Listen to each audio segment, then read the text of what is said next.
Now, the Competition Commission has ordered various media companies to pay millions of rands in fines for what they have called cartel conduct, including price fixing. The companies, Prime Media, Ster-Kinekor and the SABC, among others, admitted and were found guilty of offering similar discounts and payment terms to advertising agencies that place adverts through the Media Credit Coordinators, or MCC. The practice prevented small qualifying agencies from competing.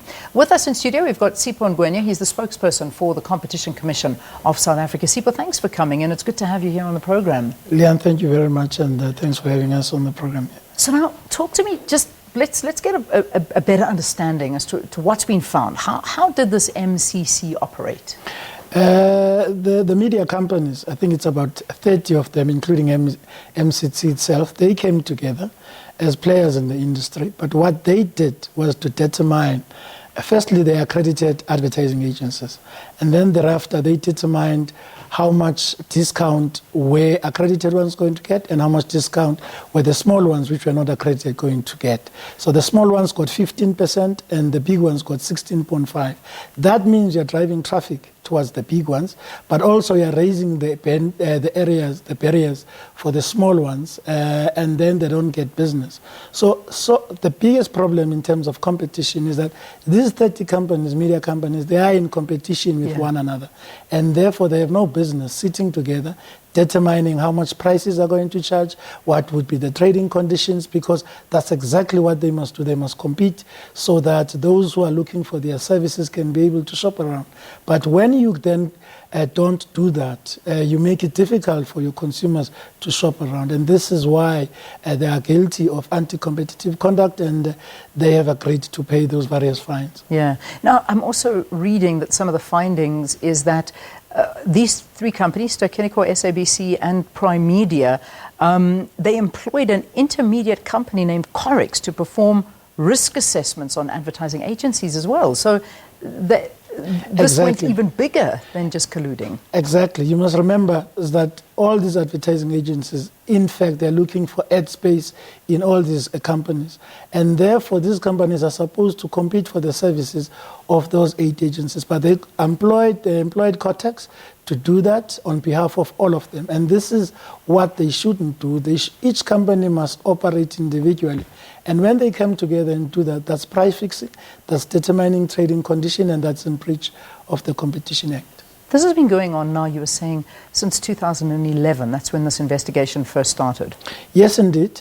We started this investigation in 2011, and there are 30 companies involved. We had to go through all that, make sure that we go through a fine comb in order to make sure at the end there's credible evidence. That is why now almost all these companies were at half point. I think there's about 12 to 13 that have pleaded guilty because there's credible, overwhelming evidence that they have been part of this cartel, they have been colluding, and therefore they are guilty of breach of the Competition Act. How did you find out about this? Was there a whistleblower? Did somebody approach you and say, hang on a second, there's something strange happening? What led to the investigation? Yes, indeed, there was a whistleblower. Hence, we're able to lay our hands on very credible information. That whistleblower told us about what these companies were doing. Unfortunately, when our investigators made the follow-up, we were able to unearth that kind of evidence, and which has helped us to get to where we are. Yeah. You talk of 30 companies being involved. Obviously, Prime Media, SABC and Ster-Kinekor, those ones are the 3 that are being named. Are those the biggest out of all of them? I mean, I saw the mention of News 24 and others as well. Talk to me about more of the companies. Yes, indeed. I mean, there are companies like DSTV. I think amongst them, with the SABC, they would be amongst the ones who have paid a lot. There's New Media 24, there's independent newspapers, almost every player. Part of the companies that we have charged is Mail and Guardian, Prime Media today. We are announcing in terms of that fine. So almost every player, big player in the media industry, and even smaller ones, they were part of the cartel. And we have prosecuted. In fact, before the tribunal, all the 30 are there. So the ones that are reaching agreements now, they're trying to avoid to conclude the matter in the tribunal. So we are left with about half, as I said, which we are prosecuting. So almost every player, as I said, in the industry. If we have to look at, I mean, when you talk about almost every single player in this industry has been involved in this so-called cartel, how much have small advertising agencies lost out here? And I mean, I can only imagine that so many of them have actually had to close their doors because they can't compete with the bigger guys. No doubt. And primarily, they are the biggest victims. You must know that then there's a knock-on effect to the consumers.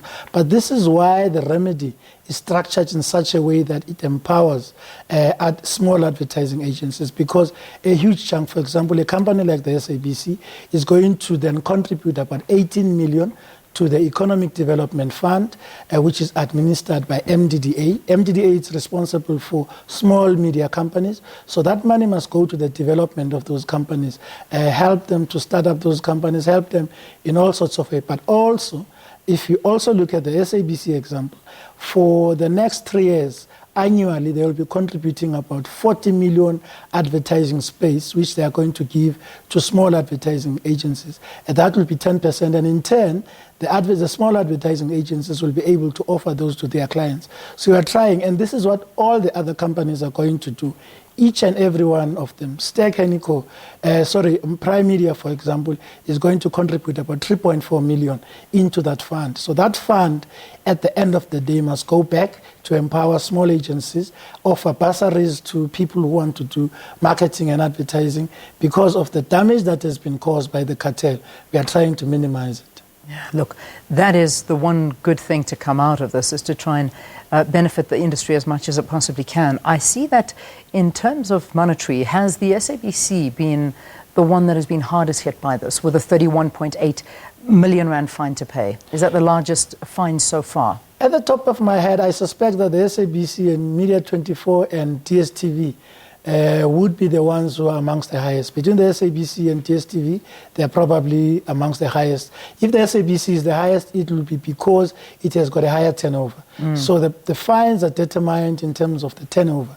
Yeah. So the bigger the turnover, the bigger the company, assuming that the turnover follows the size of the business, you will then see the fines in that order.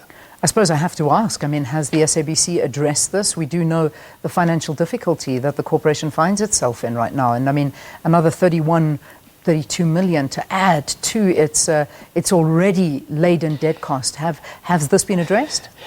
Look, the reality is that South African economy, the market in general, is very flat. And very many of the companies are not performing well. So what we try to do, we're not trying to kill the market, we're not trying to kill business. So we have entered into an arrangement with the SABC that will make sure that the payment is staggered. Okay. So you're not throttling the business, but you say you must pay for your transgressions. So we are taking into account of the situations of each entity, but at the end of the day, they must pay because they broke the law. Indeed. Individuals must have benefited out of this.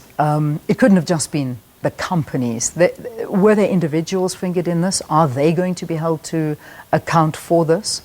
One of the things that the law does for us now is to empower us to be able to prosecute individuals who were responsible, particularly executives in these companies. So we are interacting with law enforcement, criminal law enforcement agencies. So they will be taking up all these matters that we are dealing with. So once this case is concluded, we'll pass on the docket or the files to law enforcement, criminal law enforcement agencies. So they'll have to deal with any individuals that would have benefited in one way or the other. So our brief, however, in terms of our law, we are not looking at individuals, we're looking at the companies, and this is why we find companies. But the National Prosecuting Authority and the police will have to look deeper in terms of individuals. So the investigation is now concluded, and these are the final results, or are there more? Are there more things that could come out of it? The investigation is concluded to an extent that it's before the tribunal. We are prosecuting them. Okay. So that phase is done. So now it's the prosecutorial phase. We have concluded agreements with about 13 of them. So they have pleaded guilty. They have undertaken to pay these fines. So we are now looking at the last batch, which is the rest of the other companies, about 15 of them.